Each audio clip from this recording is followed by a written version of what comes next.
তোমাদেরকে আগের ভিডিওতে দেখিয়েছিলাম যে কোনটা মেখলা কোনটা চাদর কিভাবে চিনবে। এবার দেখো আমি মেখলাটা শিলানোও তোমাদেরকে দেখাচ্ছি।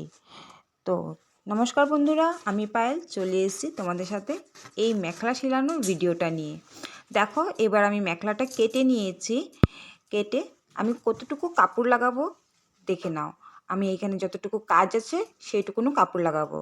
আমি এখানে মেখলাটা লাগানোর জন্য কতটুকু কাপড় নেব সেটাই দেখাবো তোমাদেরকে, যে কতটুকু কাপড় নেব। মেখলাটাতে কাজ অনেকটা আছে।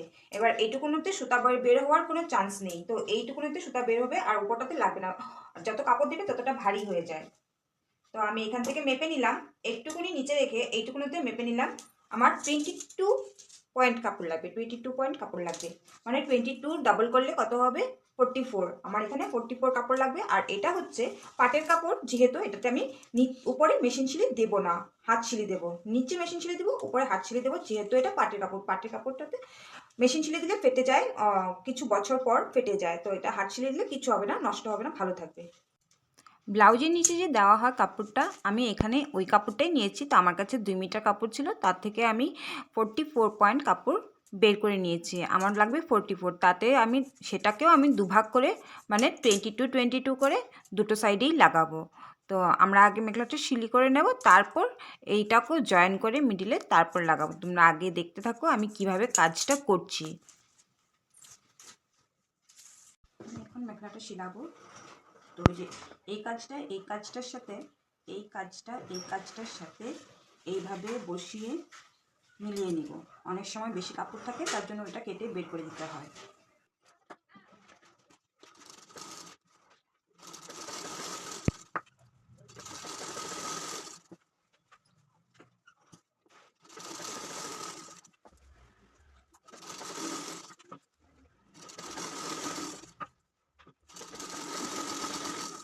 এখন আমি নিচে দেওয়া কাপড়টা নিয়ে নিয়েছি। এটা 22, এটা 22, মানে 44 কাপড় কেটেছিলাম। তো 22 ভাগ হয়ে গেছে, 2 টুকরো করে কেটে নিয়েছি। এবার এটাকেও আমি মাঝে সিলিয়ে নেব, জয়েন করে নেব। এটাকেও জয়েন করে নেব।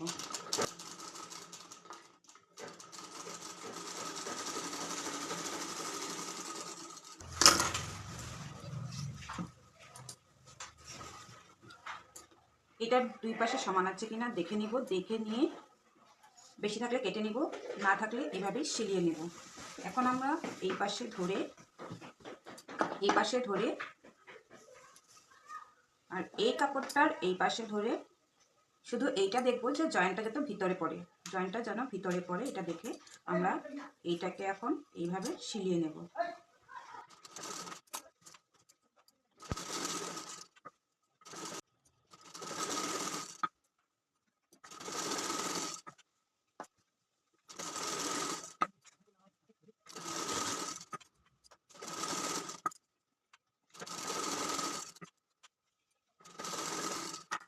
সিলিয়ে নিয়েছি, এখন যেটা বেশি ছিল সেটা কেটে দেব।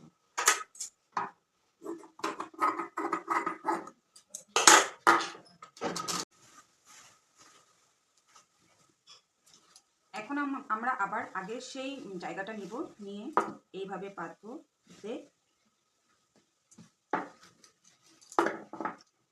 এই যে কাপড়টা লাগিয়েছি, কাপড়ের উপর দিয়ে সিলিটা দেব।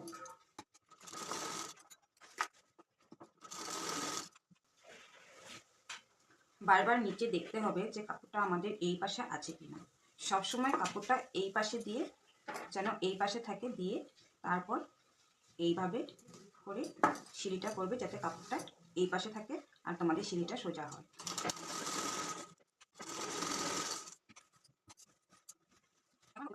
নিয়ে আসবো আবারও সেম এই কাজটার সাথে এই কাজটা মিলিয়ে এইভাবে আমি এখান থেকেই সিঁড়িটা শুরু করব।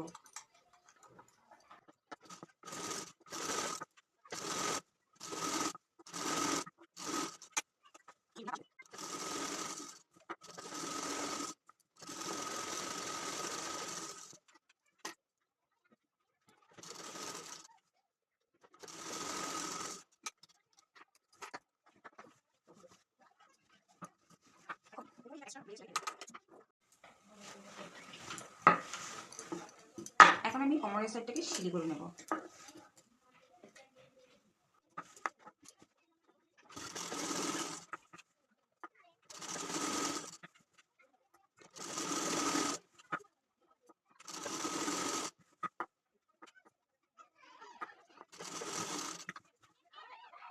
এটাকে এনে এইভাবে আমি পেরে নিয়েছি। এবার সুচ আর সুতো দিয়ে আমি এটাকে যেভাবে ফলস শিলানো হয় এইভাবে আমি এটাকে হেম করে দেব।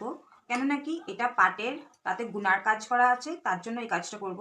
যদি নর্মাল মেখলা হতো, বলো বোয়া বা মুগা এইসব যদি মেখলা হতো তাহলে আমি এটাতে মেশিন সেলাই করে দিতাম, তাতে কোনো প্রবলেম হয় না।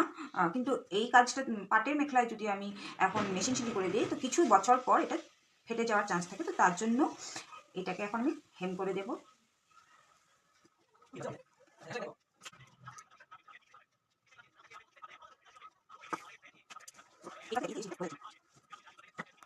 তো এখানে দেখতে পাচ্ছ আমার মেখলাটা সেলাই করা হয়ে গেছে। আমি এখানটাতে পুরোটাই হ্যান্ড স্টিচ করেছি, বোঝাও যাচ্ছে না, পুরোটা সেলাই করা কমপ্লিট।